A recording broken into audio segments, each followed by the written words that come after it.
Sarah, a professional in her 30s, was known for her tech-savvy approach, but lately she found herself grappling with a dilemma.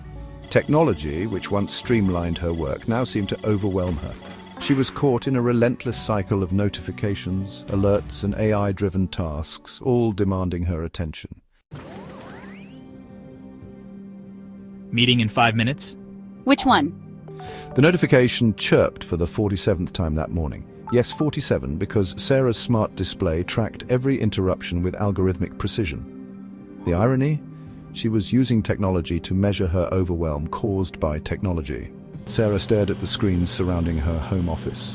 Each one demanded her attention in a relentless symphony of alerts. The quarterly review with Jensen Corp. Would you like me to pull up the relevant documents and prepare a summary? Her finger hovered over yes, as it always did. The AI's summaries were perfect, extracting key points with unerring accuracy, but something made her pause. When was the last time she'd actually read a full report herself, absorbed the information, spotted patterns that algorithms might miss? Her professor's words echoed in her mind. Technology should amplify human insight, not replace it. She glanced at the framed photo on her desk, her graduation from Stanford Business School. Her expression shifted from hesitant to determined. The meeting begins in 4 minutes. Shall I prepare the summary? Her headache intensified as notifications continued their relentless parade. The Jensen review, urgent emails, 27 Slack messages, calendar conflicts. Somewhere in that chaos were actual human beings who needed her real insight, her genuine attention. No. She opened the digital report manually. I need to read these myself. Block all notifications for the next 20 minutes unless it's truly urgent. Defining truly urgent requires additional parameters. Would you like me to? Use your best judgment. The sudden silence felt both terrifying and liberating. Like stepping off a moving walkway, her mind stumbled at first, unaccustomed to the slower pace, but 10 minutes in, something clicked. A pattern emerged, not in the data itself, but in the tone of the client's communications. Subtle shifts in language revealed something the AI had missed. For the first time in months, she felt fully present.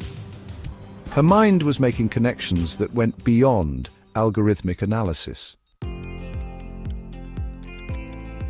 3 weeks into Stanford's hybrid mind study, Sarah's metrics had plummeted, at least by conventional standards. Her response times had increased by over 300%. Her reliance on automated workflows had dropped drastically, and efficiency scores were at an all-time low. Your response time has increased by 312%. Would you like me to re-enable automated responses? Sarah glanced at her simplified workspace. 5 screens had become 2. AI tools, once the core of her work, were now relegated to supporting roles. She opened her research journal, a physical notebook, to review her notes. Day 3. First client call without AI prompts. Stumbled initially but remembered more details afterward. Client commented I seemed more present. Day 7. Spent an hour manually analyzing data. Found 3 pattern anomalies AI missed due to contextual factors. Day 12. Team resistance growing.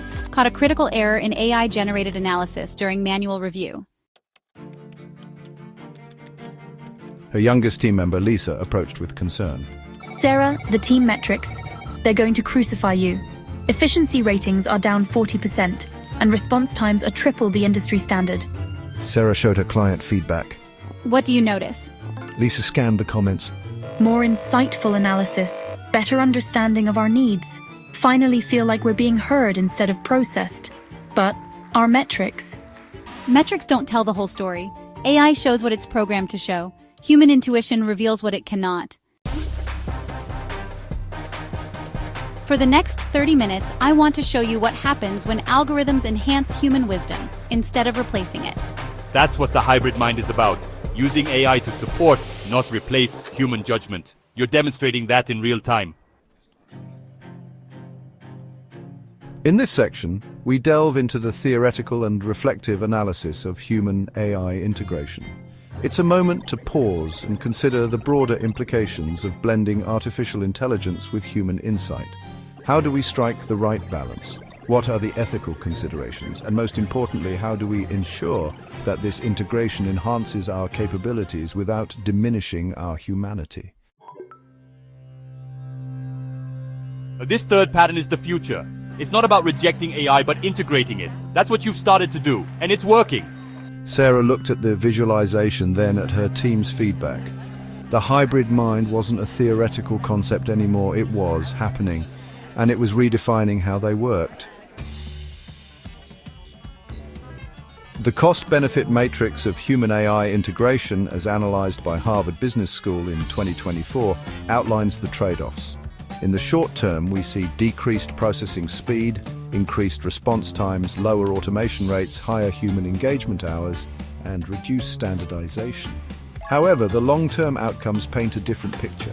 Enhanced decision quality, improved client relationships, better risk assessment, increased innovation, and a stronger competitive advantage.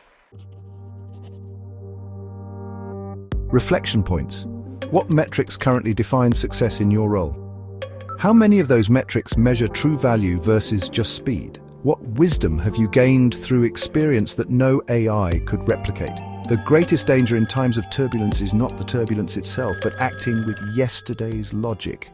Peter Drucker.